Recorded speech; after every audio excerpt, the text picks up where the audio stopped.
Psychological thrillers come in all sorts of shapes and sizes. Lots of times they're just copies of each other that tweak a thing or two.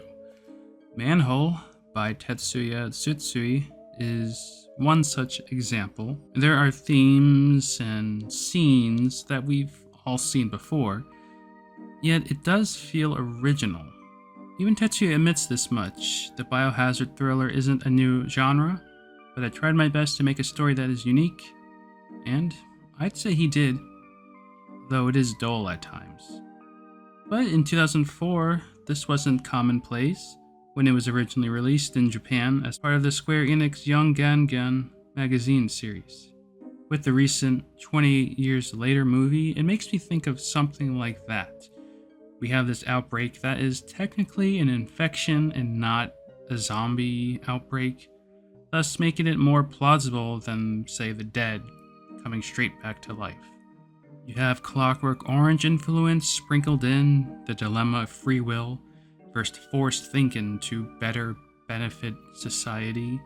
The story itself focuses on two detectives and all sorts of different police officers and health department officials, and they're just trying to determine what's going on with this bizarre outbreak seemingly caused by mosquitoes until a bigger threat is eventually revealed.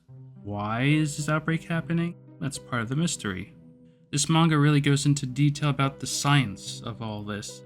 Nothing is really left to the imagination, as every chapter and nearly every panel has some sort of detail or fact pertaining to this viral disease. So yes, it's a bit dull at times with the story elements. Realism is key here, well, as real as you get with something like this. But visually, I love the attention to detail in his art. And I love when an artist just sort of strays away from their peers. You had no other artists doing it like this. Such plain and boring looking characters, but it really does stand out and in a way looked rather unique for a manga at the time. The environments, the towns, the cities and sewers, they all look great. Makes it all seem very lived in and relatable with such an unassuming setting for a horrific infection. I can't help but feel that Tetsuya was expressing some feelings with moments like this. A culprit's room being depicted as a degenerate otaku. Sometimes you have to wonder about the artists in the industry that put out something so straight-laced, when stuff like this will always sell more. But going back to the writing style, yes, some chapters aren't very exciting. Sometimes it's about going through computer files.